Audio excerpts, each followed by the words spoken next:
We've been spoilt for small hot hatches recently. There's the Fiesta ST, the Clio Renault Sport, and now there's this, the Peugeot 208 GTI. So, what does the 208 GTI have at its disposal? Well, under the bonnet here we've got a 1.6 litre turbocharged engine with 197 horsepower and 275 newton meters of torque. It will do 0 to 60 in 6.8 and hit 143 miles an hour flat out. As for the styling, well, it's a pretty subtle makeover, but I think Peugeot have done just enough to make it turn heads. At the front here, you'll see it's got this unique grille with these 3D elements poking out. We've also got 17-inch wheels. We've got pumped up wheel arches, pumped up sills, chrome door mirrors you'll see there. And at the back, we've got a bigger roof spoiler and twin exhausts.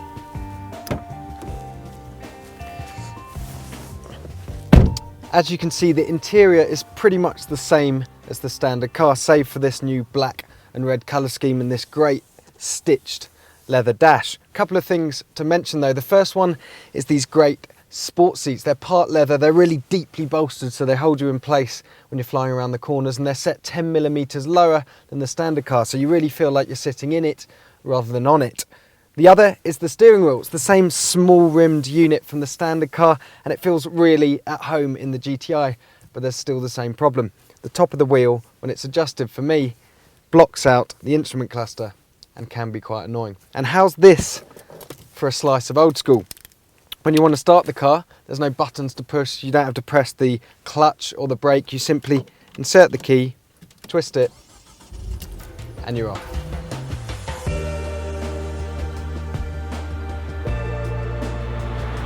It's not easy to make a 1.6 litre turbocharged engine sound good, but I reckon Peugeot have done a pretty good job here. There's no sound symposer trickery like you get in the Clio RS or Fiesta ST, just a good old school sports exhaust back there. And what it does is add a bassy tone as the revs rise. As for the acceleration, well, it's muscular rather than out and out quick, but you do get to use every single one of those 197 horsepowers.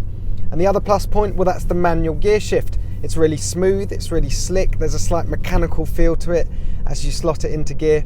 I'm sorry, but for me, these types of cars have to come with a manual gearbox. Renault, I hope you're listening.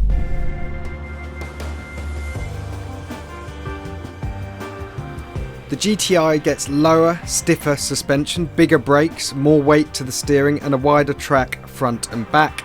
But has that made it too uncomfortable on the road? In a word, no. It still rides really well and the refinement isn't bad either.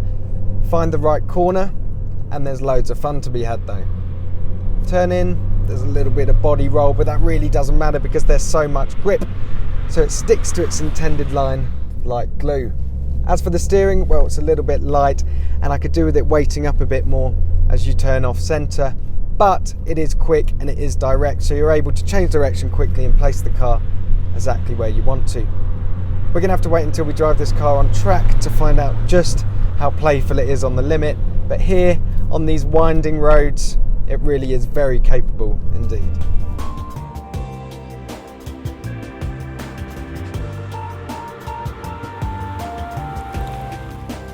It's bound to happen, but personally I think it's wrong to compare this car in any way to the 205 GTI.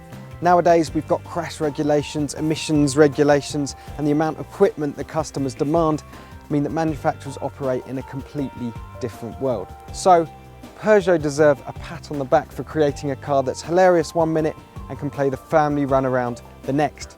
In other words, a genuine GTI. I think the Fiesta ST and Clio RS should be very worried indeed.